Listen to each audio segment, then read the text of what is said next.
Ute papa ute, ute papa ute, ute papa ute, ute ute papa ute. നമ്മുടെ ഇപ്പോൾ ഒരു വളരെ പ്രശസ്തമായിട്ടുള്ള ഒരു പാട്ടുണ്ട് പാപ്പ ഊട്ടെ എന്ന് പറഞ്ഞ, മിക്കവാറും എല്ലാ റീലുകളിലും അതിൻ്റെ ഒരു ബാക്ക്ഗ്രൗണ്ട് മ്യൂസിക് ഉണ്ടാവും. വൈറൽ സോങ് ആണ്. അതൊരു ജനറേറ്റഡ് സോങ് ആണ്. പക്ഷേ ഇതിൻ്റെ ഒറിജിനൽ എന്ന് പറയുന്നത് 2013 ബെൽജിയം ഫ്രഞ്ച് പാട്ടുകാരനായ സ്ട്രോമയുടെ ഒരു പാട്ടാണ് പാപ്പ ഊട്ടെ. പാപ്പ നീ എവിടെ എന്നുള്ളതാണ്, അച്ഛ നീ എവിടെ എന്നുള്ളതാണ്. അപ്പോൾ അതിനൊരു ചരിത്രപരമായ കാരണമുണ്ട്. സ്ട്രോമയുടെ അച്ഛൻ ഒരു റുവാണ്ടൻ ജനസൈഡ് കാലത്ത് 1994 നടന്ന റുവാണ്ടൻ ജനസൈഡിൽ കാണാതെ പോയ അല്ലെങ്കിൽ കൊല്ലപ്പെട്ട ഒരു വ്യക്തിയാണ് ഈ സ്ട്രോമയുടെ അച്ഛൻ. അപ്പം അച്ഛനെ ഓർത്തുകൊണ്ട് പിന്നീട് അഭയാർത്ഥിയായി, അല്ലെങ്കിൽ അദ്ദേഹം ജനിച്ചത് പുറത്താണ് സ്ട്രോമി, അച്ഛനെ ആലോചിച്ചുകൊണ്ട് അല്ലെങ്കിൽ അച്ഛനെ വിളിച്ചുകൊണ്ട് എഴുതിയൊരു പാട്ടാണിത് പാപ്പ ഊട്ടെ. പക്ഷെ അതിൻ്റെ പ്രശസ്തി ഇപ്പോൾ വന്നതെന്ന് വെച്ചാൽ ഈ ഒരു എയുടെ കാലത്ത് അത് വീണ്ടും അതിനെ റീസ്റ്റോർ ചെയ്ത് റീവർക്ക് ചെയ്ത് വേറൊരു വെർഷനിലേക്ക് അത് കൊണ്ടുവന്നു. അപ്പോൾ ആ ഒരു മ്യൂസിക്കിൻ്റെ രീതിയൊക്കെ വളരെ വ്യത്യസ്തമാണത്. അപ്പോൾ അതിൻ്റെ ഒരു റീസണും ചെക്ക് ചെയ്ത് നോക്കി. അപ്പോൾ അത് നോക്കിയപ്പം എനിക്കും ഇതുപോലൊരു അനുഭവം ഒരു റുവാണ്ടൻ യാത്രയിൽ ഉണ്ടായിട്ടുണ്ട്. അച്ഛനെ അന്വേഷിച്ച് നടക്കുന്ന ഒരു കുട്ടി. അപ്പോൾ അത് 2018 2018 നമ്മുടെ പ്രളയം നടക്കുന്ന സമയം. അപ്പം ഞാൻ നാട്ടിലേക്ക് യാത്ര പ്ലാൻ ചെയ്തിരുന്നു. കൊച്ചിയിലേക്കായിരുന്നു. പക്ഷേ കൊച്ചിയിലേക്കുള്ള ഫ്ലൈറ്റുകളെല്ലാം ക്യാൻസൽ ചെയ്ത് നമ്മുടെ പ്രളയം ആയതുകൊണ്ട് അപ്പം ഞാൻ കുറച്ചൊരു ഓഫീസ് ആവശ്യമായിട്ട് അന്ന് ഈസ്റ്റ് ആഫ്രിക്ക ഒന്ന് പോകണമായിരുന്നു. ആദ്യം അഡിസ് അബാബയിലേക്കാണ് പോയത്, എത്യോപ്യയിൽ നിന്ന് ഞാൻ കിഗാലിയിലേക്ക് വരുന്നു, റുവാണ്ടയുടെ തലസ്ഥാനം. കിഗാലിയിലേക്ക് വരുന്ന കാര്യം എനിക്കൊരു പേഴ്സണൽ ഒരാവശ്യം ഉണ്ടായിരുന്നു. കിഗാലിയിലേക്ക് വരേണ്ടത് എൻ്റെ ഒരു ബന്ധുക്കൾ അവിടെയുണ്ട്, അവരൊന്ന് കാണേണ്ട ഒരു ആവശ്യം ഉണ്ടായിരുന്നു. വളരെ സീരിയസ് ആയിട്ടൊരു ഇഷ്യൂ ആയിരുന്നു. ഒരാഴ്ച കിഗാലിയിൽ സ്റ്റേ ചെയ്യാനുള്ള പ്ലാൻ ഇട്ടു. അവിടെ താമസ സൗകര്യവും കാര്യങ്ങളൊക്കെ ഉണ്ട്. അങ്ങനെ ഒരു രാത്രിയിലാണ് ഞാൻ കിഗാലിയിൽ വരുന്നത്, റുവാണ്ടയിൽ വരുന്നത്. റുവാണ്ട ഒരു ചെറിയ രാജ്യമാണ്. അപ്പോൾ ഓൺലൈനിൽ വിസ അവൈലബിൾ ആയിരുന്നു. വളരെ ഈസി ആയിട്ട് റുവാണ്ടയിൽ എത്തി ഇമിഗ്രേഷൻ കഴിഞ്ഞു. അപ്പോൾ എന്നെ വിളിച്ചു കൊണ്ടുപോകാൻ നിന്നത് എൻ്റെ ബന്ധു അറേഞ്ച് ചെയ്ത് ഒരു ഡ്രൈവറാണ് എന്നെ കൊണ്ടുവന്ന് നിന്നത്. അവരുടെ കാറിൽ ആ ഡ്രൈവർ, അയാളെ ഞാൻ തിരിച്ചറിഞ്ഞു. ഞാൻ പേര് ഓർക്കുന്നില്ല, എൻ്റെ മൊബൈലിൽ ഉണ്ടായിരുന്നതാണ്, പക്ഷെ അതങ്ങ് വിട്ടുപോയി. അയാൾ എന്നെ കൊണ്ടുപോയി. രാത്രി അയാൾ എന്നെ വീട്ടിൽ ഡ്രോപ്പ് ചെയ്തു. അപ്പോൾ പിറ്റേ ദിവസം രാവിലെ ഈ ഒരു ആവശ്യമായിട്ട് അയാൾ രാവിലെ വന്നു. പിന്നെ ഒരു 4-5 ദിവസം അയാളുടെ കൂടെയാണ് യാത്ര. ഒന്ന്, അയാൾ അവിടുത്തുകാരനാണ്, 35-40 വയസ്സ് വരും തോന്നുന്നു. പക്ഷെ വളരെ കാണാനൊരു യങ്ങായിട്ടുള്ളൊരു കക്ഷി. ഇംഗ്ലീഷ് ചെറുതായിട്ട് അറിയാം. അപ്പോൾ അതുകൊണ്ട് കമ്മ്യൂണിക്കേഷൻ നടക്കുന്നുണ്ട്. ഞാൻ ഇടയ്ക്ക് അയാളുടെ പേഴ്സണൽ കാര്യങ്ങൾ ചോദിക്കും, ഫുഡ് കഴിക്കാൻ പറ്റിയ നല്ല സ്ഥലങ്ങൾ ചോദിക്കും. ചിലതൊക്കെ പുള്ളി ഇത് തരും. പക്ഷെ നല്ലൊരു ഈസി കമ്മ്യൂണിക്കേഷൻ അയാളോട് നടക്കുന്നില്ലായിരുന്നു. നല്ലൊരു മനുഷ്യനാണെന്ന് മനസ്സിലായി. കറക്റ്റ് സമയത്തിന് കാര്യങ്ങളൊക്കെ ചെയ്യുന്നുണ്ട്, വരുന്നുണ്ട് പോകാനൊക്കെ. അപ്പോൾ എൻ്റെ അവിടുത്തെ ഈ പറയുന്ന വ്യക്തിപരമായിട്ടുള്ള ആവശ്യങ്ങളൊക്കെ ഏകദേശം കഴിഞ്ഞു. അപ്പം ഞാൻ പറഞ്ഞു, ഏതായാലും ഞാൻ കിഗാലിയിലാണ്. അപ്പം ഈ റുവാണ്ട ചെന്ന് കാണുമ്പോഴാണ് എനിക്ക് മനസ്സിലാവുന്നത് വളരെ മനോഹരമായിട്ടുള്ളൊരു സ്ഥലമാണ് റുവാണ്ട എന്ന് പറയുന്നത്. മൊത്തം കുന്നുകളാണ്. 1000-ഓളം കുന്നുകളുടെ ഇടയിലാണ് ഈ കിഗാലി നിൽക്കുന്നത്. അപ്പം പിന്നീട് പറഞ്ഞതെന്ന് വെച്ചാൽ കിഗാലി മാത്രമല്ല, റുവാണ്ട മൊത്തം, റുവാണ്ടയുടെ എല്ലാ പ്രൊവിൻസുകളും ഇതുപോലെ കുന്നുകളാണ്. നമ്മളെ കൊടൈക്കനാലൊക്കെ പോലെ ഇങ്ങനെ കുന്നുകളും നല്ല പച്ചപ്പും നല്ല കാലാവസ്ഥയും. തണുപ്പെന്ന് വെച്ചാൽ തീരെ തണുപ്പില്ല, പക്ഷെ ചൂടുമില്ലാത്തൊരു നല്ല കാലാവസ്ഥ. വളരെ ബ്യൂട്ടിഫുൾ ആയിട്ടുള്ള ഒരു ഹിൽ റിസോർട്ട് പോലെയുള്ള ഒരു സ്ഥലം. അപ്പം അവിടെ ശ്രദ്ധിച്ച ഒരു കാര്യം എന്ന് വെച്ചാൽ, ഞാൻ അവിടെ രാവിലെ നടക്കാനൊക്കെ പോയി, ആൾക്കാരെയൊക്കെ കണ്ടു. അവിടെ 2 തലമുറകളാണ് അവിടെ കൂടുതലും കാണുന്നത്. ഒന്ന്, വളരെ യങ്ങായിട്ടുള്ളവർ, 25 വയസ്സ് വരെയുള്ള യങ്ങായിട്ടുള്ള കുറച്ച് ആൾക്കാർ. പിന്നെ കാണുന്നത് എന്ന് പറയുന്നത് 50 വയസ്സ് 60 വയസ്സിന് മുകളിലുള്ളവർ. അപ്പോൾ ഇടയ്ക്കുള്ള ഒരു മധ്യവയസ്സുള്ളവർ വളരെ കുറവാണ്. അപ്പോൾ ഞാനിത് ഈ ഒരു റീസൺ, അപ്പം പരിചയപ്പെടുന്നവരൊക്കെ ഒന്നുകിൽ നല്ല ഏജുള്ളവർ അല്ലെങ്കിൽ യങ്ങായിട്ടുള്ളവർ. അതിൻ്റെ റീസൺ മനസ്സിലായെന്ന് വെച്ചാൽ, അവിടുത്തെ ബഹുഭൂരിപക്ഷവും 1994 നടന്ന ടുട്സി ജനസൈഡിൽ മരിച്ചുപോയി എന്നാണ് പറയുന്നത്. കൊല്ലപ്പെടുകയാണ് ചെയ്തത്. കുറേ പേര് നാട് വിട്ടുപോയി, കുറേ പേര് കൊല്ലപ്പെട്ടുപോയി. അപ്പം ഈ ഇടയ്ക്കുള്ള തലമുറ വളരെ കുറച്ചേ ഉള്ളൂ. കുറച്ചുപേരുണ്ട്, ഇല്ലാതെ ഇല്ല, പക്ഷെ അത് വളരെ കുറവാണ്. കുറേ സീനിയർ സിറ്റിസൺസും പിന്നെ യങ്സ്റ്റേഴ്സും പിന്നെ കുട്ടികളും. അപ്പോൾ ഈ യങ്സ്റ്റേഴ്സിൽ പെടുന്നതാണ് എൻ്റെ ഈ ഡ്രൈവർ എൻ്റെ കൂടെ വരുന്നത്. പല സ്ഥലത്തും എന്നെ കൊണ്ടുപോയി. അപ്പം ഞാൻ പറഞ്ഞു, എനിക്ക് 2 ദിവസം എനിക്കിവിടെ ഒന്ന് പേഴ്സണലായിട്ട് എനിക്കൊന്ന് കറങ്ങണം. ചില സ്ഥലങ്ങൾ എനിക്ക് കാണേണ്ടതുണ്ട്. അതിലേറ്റവും പ്രധാനപ്പെട്ട സ്ഥലം എന്ന് പറയുന്നത്, എനിക്ക് അവിടെ ഒരു ഹോട്ടലുണ്ട്. ഹോട്ടൽ റുവാണ്ട എന്നുള്ള സിനിമയെ ആധാരമാക്കിയിട്ടുള്ള ഹോട്ടൽ ഡെസ് മിലെ കൊളിൻസ്. ബെൽജിയംകാരുടെ ഉടമസ്ഥയിലുള്ള ഹോട്ടൽ ഡെസ് മിലെ കൊളിൻസ് എന്ന് വെച്ചാൽ ലാൻഡ് ഓഫ് 1000 ഹിൽസ് എന്നാണ്. അത് റുവാണ്ടയെ തന്നെയാണ് ആ ഒരു പേരുകൊണ്ട് ഉദ്ദേശിക്കുന്നത്. ആ ഹോട്ടലിൻ്റെ മാനേജറാണ് ഈ സിനിമയിലെ നായകനായിട്ടുള്ളത്. പേര് പോൾ റുസേസാബാഗിന, പോൾ എന്ന് വിളിക്കാം. ഹുട്ടു വംശജരുടെ റുവാണ്ടൻ ആർമിയെ അനുകൂലിക്കുന്ന അതേ വംശജനായിട്ടുള്ള ആളാണ് പോൾ. രാജ്യം മുഴുവനും ആഭ്യന്തര കലഹം ഉണ്ടായപ്പോൾ റുവാണ്ടൻ ആർമി പോളിനെയും ഹോട്ടൽ നിവാസികളെയും ഭീഷണിപ്പെടുത്തുന്നുണ്ട്. അതിനകത്ത് പോൾ എന്താ ചെയ്തതെന്ന് വെച്ചാൽ, അയാൾ കുറച്ച് ടുട്സികളെന്ന് വെച്ചാൽ അനാഥാലയങ്ങളിലും മറ്റുമുള്ളതും അവിടെ അഭയം തേടിയിട്ടുള്ള ടുട്സികളെയും ഹുദു ആൾക്കാരെയും അവിടുത്തെ താമസക്കാരെയും പിന്നെ കുറച്ച് വിദേശീയരെയും എല്ലാം കൂടെ ഒരുമിച്ച് അവിടെ താമസിച്ചു. പക്ഷേ വിദേശീയരെ പിന്നെ അവിടെ നിന്ന് പോയി. ഇവരെ പോള് ഈ പറയുന്ന ഹുട്ടു മലേഷ്യയ്ക്ക് കൈക്കൂലി കൊടുത്തുകൊണ്ട് അതിനകത്ത് സംരക്ഷിച്ച് നിർത്തുന്നതാണ്. അപ്പോൾ ഈ റുവാണ്ടയുടെ ചരിത്രം എടുക്കുകയാണെങ്കിൽ, റുവാണ്ട ഫ്രഞ്ച് ബെൽജിയം കോളനി ആയിരുന്നു. അവിടെ ഫ്രഞ്ച് സ്പീക്കിംഗ് ആയിട്ടുള്ള ആൾക്കാരുണ്ട്, ഇംഗ്ലീഷ് സ്പീക്കിംഗ് ഉണ്ട്, പല പേരുകളും ഫ്രഞ്ച് നെയിംസാണ്. പിന്നെ ബെൽജിയം കോളനി ആയിരുന്നു. അവിടെ പ്രധാനപ്പെട്ട് റുവാണ്ട, ബറുണ്ടി, കോങ്കോയുടെ ചില ഭാഗങ്ങൾ പ്രധാനമായിട്ടും 2 വർഗ്ഗങ്ങളാണുള്ളത്. ഒന്ന് മെജോറിറ്റി ആയിട്ടുള്ള ഹുതു എന്നുള്ളൊരു വർഗ്ഗം, പിന്നെ ഒരു മൈനോറിറ്റി എന്ന് പറയുന്ന ടുട്സി, പിന്നെ ഇതല്ലാതെ ഒരു ഹണ്ടർ ഗ്യാദേഴ്സിനെ പോലെ ഒരു പിഗ്മി വിഭാഗത്തിൽപ്പെടുന്ന ത്വ എന്നുള്ള ഒരു വർഗ്ഗമാണുള്ളത്. ഇപ്പം നമുക്കത് ക്ലാസിഫൈ ചെയ്യാനൊന്നും പറ്റില്ല, അന്നങ്ങനെ ആയിരുന്നു. ഈ കൊളോണിയൽ ടൈമിൽ മൈനോറിറ്റി ആയിരുന്ന ടുട്സി അവർ കുറേ കൂടെ ഒരു സവർണർ എന്നുള്ള ഒരു രീതിയിലാണ്, അപ്പർ ഹാൻഡ് ഉള്ളവരായിരുന്നു. അവരായിരുന്നു ഭരണവർഗത്തിലുണ്ടായിരുന്നത്, അവരുടെ നിയന്ത്രണത്തിലായിരുന്നു. മെജോറിറ്റി ആയിരുന്നെന്ന് പറയുന്നവർ 2ാം നിര പൗരന്മാരെ പോലെയായിരുന്നു.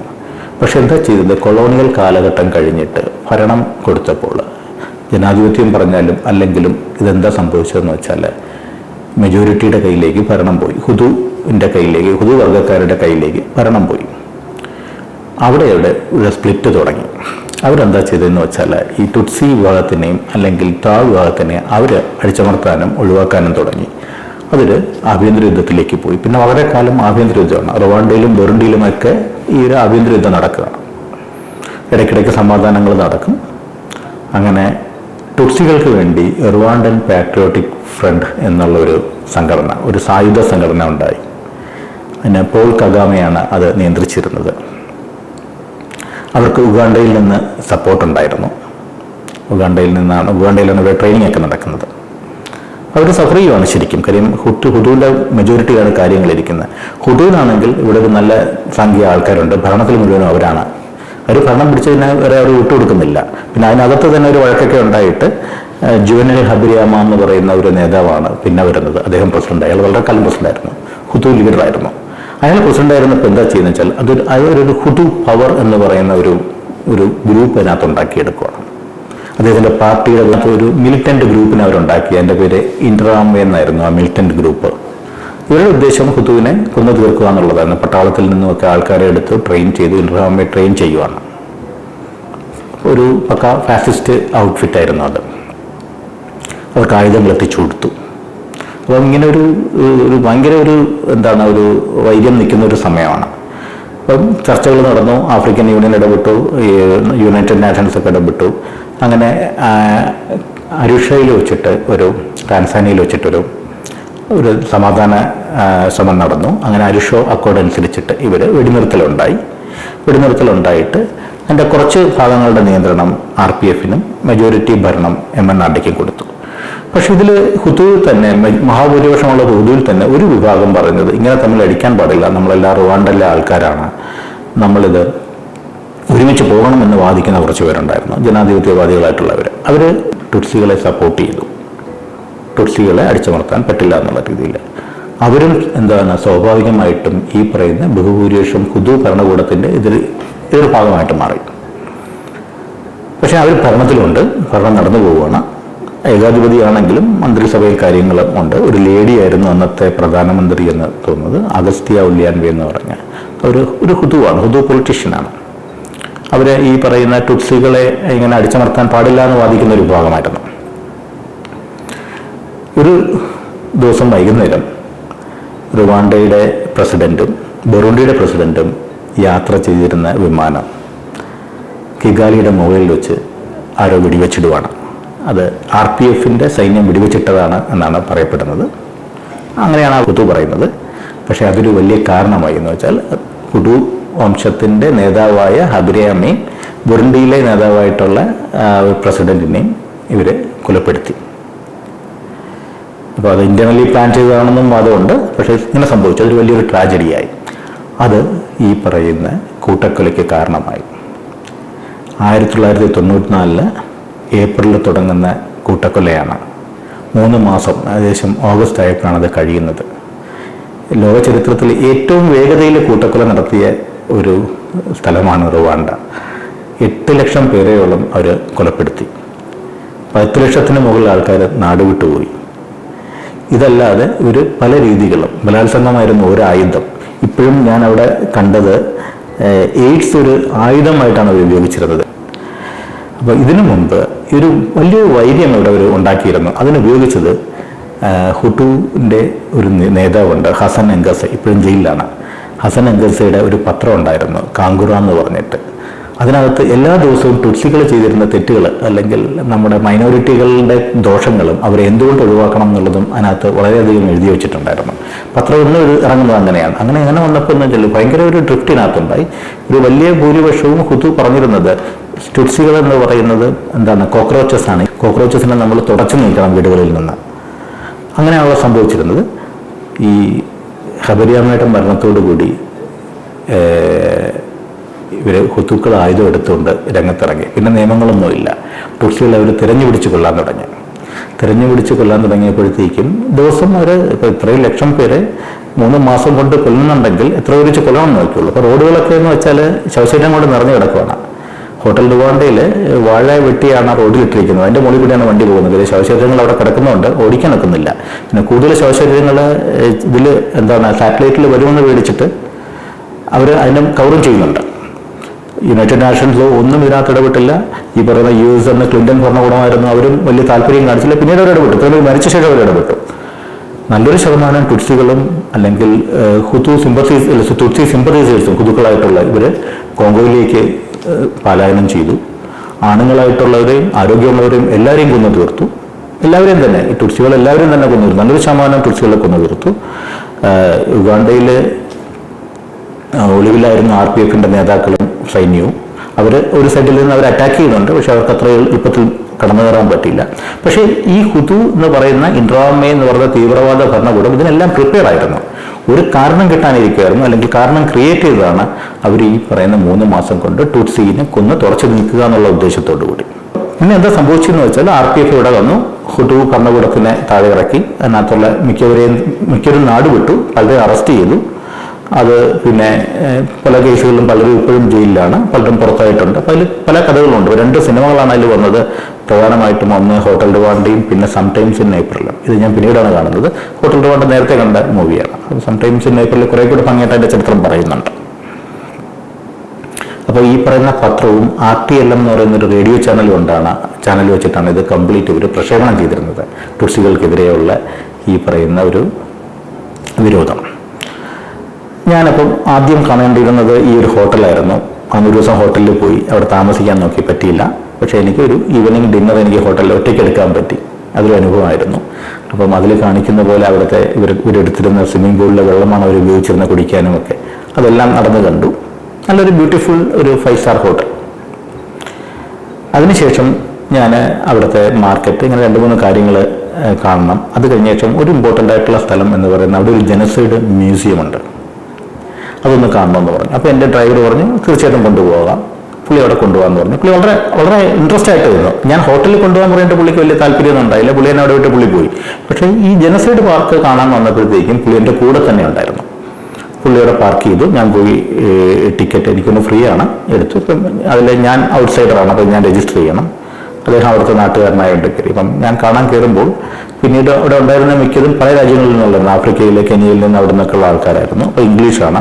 ഇംഗ്ലീഷിലും ഫ്രഞ്ചിലും പല ഭാഷകളിലായിട്ട് അവിടെ ഇതിൻ്റെ ഹിസ്റ്ററി ഡിസ്പ്ലേ ചെയ്യുന്നുണ്ട്, അതിൻ്റെ കമൻട്രി ഉണ്ട്. ഇതെല്ലാം കേട്ടാണ് പോകുന്നത്. അപ്പം ഓഷ്വിറ്റ്സ് കാണുന്നതിൻ്റെ ഒരു ചെറിയ രൂപമാണ് അവിടെ കണ്ടുപോയത്. അസ്ഥികൂടങ്ങൾ കാണാം. മുരളീകുമാർ കൂടി ഇത് പറഞ്ഞിട്ടുണ്ട്. കുട്ടികളുടെ ചിത്രങ്ങൾ ഇട്ടിട്ടുണ്ട്. അപ്പോൾ 94 എന്ന് പറഞ്ഞ ഒരു പഴയ കാലമല്ല, ഞാനൊക്കെ കോളേജ് പഠിക്കുന്ന സമയമാണ്. അന്ന് ഞാൻ മാതൃഭൂമിയിലും ഒക്കെ ഇത് വായിച്ചിട്ടുണ്ട്, ഈ കുട്ടകഥ നടക്കുന്നത്. കുട്ടികളൊക്കെ നല്ല എന്ന് വെച്ചാൽ വളരെ ഭംഗിയായിട്ട് ജീവിച്ചിരുന്ന ഒരു സുപ്രഭാതത്തിൽ എല്ലാവരും കൊന്നുകളയുന്നു.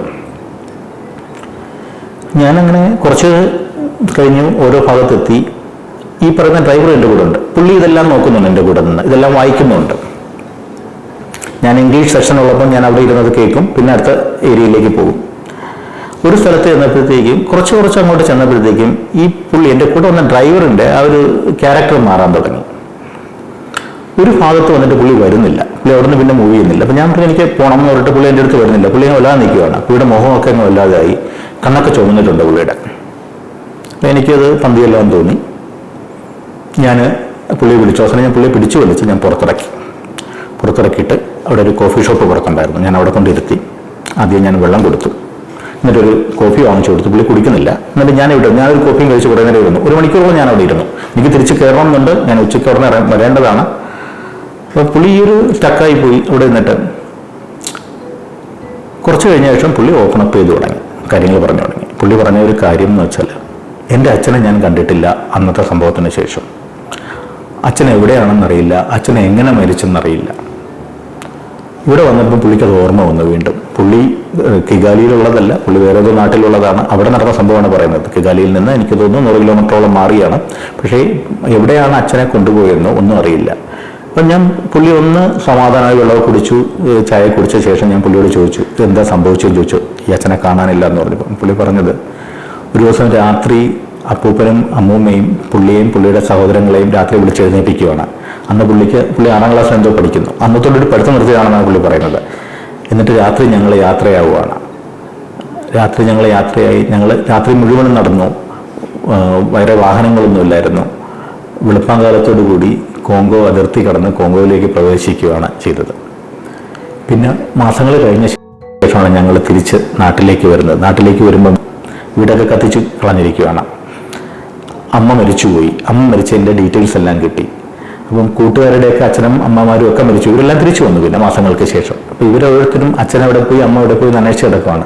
മിക്കവരും തന്നെ അച്ഛനും അമ്മയും അല്ലെങ്കിൽ ആരോഗ്യമുള്ള കുട്ടികളൊക്കെ പലരും രക്ഷപ്പെട്ടു, അവരൊക്കെ മരിച്ചു പോവുകയാണ് ചെയ്തത്. അപ്പം അവസാനം ഇയാൾ അച്ഛനെ അന്വേഷിച്ചിട്ട് അച്ഛൻ എങ്ങനെ മരിച്ചെന്നോ അച്ഛൻ്റെ ശവശരീരം എവിടെ നിന്നാണ്, കുറേ ശവശരീരങ്ങളൊക്കെ കിട്ടി, എവിടെയാണെന്നോ അറിഞ്ഞില്ല. അവസാനം പുള്ളി പറഞ്ഞത്, എനിക്ക് കിട്ടിയ ഒരു തെളിവ് എന്ന് പറയുന്നത് അച്ഛനെ ഒരു പായിൽ ചുരുട്ടി വെച്ച് കത്തിച്ചതാണ് എന്നാണ് അറിഞ്ഞത്. പക്ഷേ എവിടെയാണ് അത് അടക്കിയെന്നോ എവിടെ കളഞ്ഞുവെന്നോ അതിൻ്റെ അസ്ഥികൂടങ്ങളോ ഒന്നും കിട്ടിയിട്ടില്ല. ഇപ്പോഴും പുള്ളി അത് അന്വേഷിക്കുകയാണ്. ഇവിടെ വന്നപ്പോൾ പുള്ളിക്ക് ഇതെല്ലാം ഓർമ്മയായി. ഞാൻ പിന്നെ വളരെ നേരം എടുത്തു. പിന്നെ ഞാൻ പറഞ്ഞു ഇനി പുള്ളിയുടെ അകത്ത് കയറരുത്. പിന്നെ ഞാൻ തിരിച്ചു കയറി. ഞാൻ പുള്ളിയെ പുറത്തിരുത്തി തിരിച്ചു കയറി ഞാനിത് കണ്ടു തീർക്കുന്നു. പക്ഷേ എൻ്റെ ആ ഒരു ഫ്ലോ അവിടെ അങ്ങ് നഷ്ടപ്പെട്ടു. വരും ഞാൻ ഓരോന്ന് നോക്കി വരുമായിരുന്നു. അത് തീർത്തിട്ട് തിരിച്ചു വരുവാണ്. എന്നിട്ട് ഞാനിത് ഈ ഒരു കാര്യം ഞാൻ എൻ്റെ ബന്ധുവിൻ്റെ വീട്ടിൽ പോയപ്പോൾ ഞാൻ പറഞ്ഞു ഞാൻ ഈ ഡ്രൈവറെയും കൊണ്ട് ഞാൻ ഈ ഒരു സ്ഥലത്ത് പോയിരുന്നു. അപ്പം പുള്ളിയുടെ ഒരു ക്യാരക്ടറിലൊരു മാറ്റം ഉണ്ടായി. എനിക്കൊരു ബുദ്ധിമുട്ട് തോന്നി. ഒരു മണിക്കൂറോളം എടുത്തു എനിക്ക് ശരിയാക്കി തിരിച്ചു കൊണ്ടുവരാൻ. അപ്പോൾ അത് എന്തെങ്കിലും പ്രോബ്ലം ഉണ്ടെന്ന് ചോദിച്ചു. അപ്പോൾ അവർ തന്നൊരു വാണിംഗാണ്, ഇവരുടെ അടുത്ത് ഇതിൻ്റെ അനുഭവമുള്ളവരടുത്ത് ഒരിക്കലും ഇതിനെക്കുറിച്ച് അധികം ചോദിക്കാൻ നിൽക്കരുത്. പലർക്കും ഇത് റെസ്പോണ്ട് ചെയ്യുന്നത് നേരെ ആയിരിക്കില്ല. പ്രത്യേകിച്ച് ഏപ്രിൽ മെയ് മാസങ്ങളുടെ ഇവരുടെ സ്വഭാവം പലരുടെയും മാറാറുണ്ടെന്നാണ് പറഞ്ഞത്. അവരുടെ ഈ ഓർമ്മകൾ ഇവർ വരും. അപ്പം അവരുടെ കൂടെയൊക്കെ വർക്ക് ചെയ്യുന്ന ഒരു ലേഡി പറഞ്ഞതാണ്. അപ്പോൾ അത് ഡോക്ടർ എന്തോ ആണ് ആ ലേഡി, ഒരു റുവാണ്ടൻ ലേഡി, തുർസി ലേഡി. അപ്പോൾ ഇപ്പോൾ തുർസിയൊന്നും പറയുന്നില്ല. അവരുടെ കുഞ്ഞുനാളിലാണ് ഇത് സംഭവിക്കുന്നത്. അവരൊരു ബേബിയാണ്, എനിക്ക് തോന്നുന്നു 3-4 മാസമേ ഉള്ളൂ. അപ്പം ഹുട്ടു തീവ്രവാദികൾ കടന്നു വന്നപ്പോൾ അമ്മ എന്താ ചെയ്തതെന്ന് പറയാൻ, 3 മാസം പ്രായമുള്ള കുഞ്ഞിനെ ലോണ്ടറി ബാഗിനകത്ത് ഇട്ടു, അതിൻ്റെ മുകളിൽ തുണിയിട്ടു. ബാക്കിയുള്ളവരെ എല്ലാവരെയും കൊന്നപ്പോഴത്തേക്കും കുഞ്ഞിനെ ഇവർക്ക് സൗണ്ട് കേട്ടില്ല, കുഞ്ഞതിനകത്ത് കിടന്നുപോയി.